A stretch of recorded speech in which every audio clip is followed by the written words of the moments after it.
Hello साथीभाइहरूलाई सबलाई नमस्कार छ मेरो तर्फबाट। म आज दाङको घोराइमा घुम्न यसो घुमौँ भनेर आएको। म आज यो बाल मन्दिर को छेउछाउतिर छु। छेउछाउतिर यो बाटोमा हाम्रो अलि व्यवस्थित भएन। यो अटोहरू पनि जथाभावी जुनसुकै ठाउँमा लगाएको छन्, स्कुटीहरू पनि बाटैमा लगाएको छ।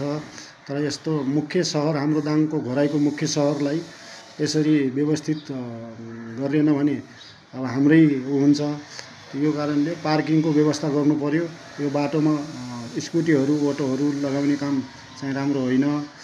मैले यो सन्देश दिन चाहन्छु। अनि म धेरै वर्षपछि दाङ घोराइको सहरमा घुमघाम गर्ने मौका पाएँ।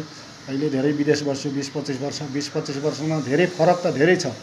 तर पनि यो अलि पार्किङको व्यवस्था अलि भएन। तपाईहरुले पनि देख्न सक्नुहुन्छ यसमा।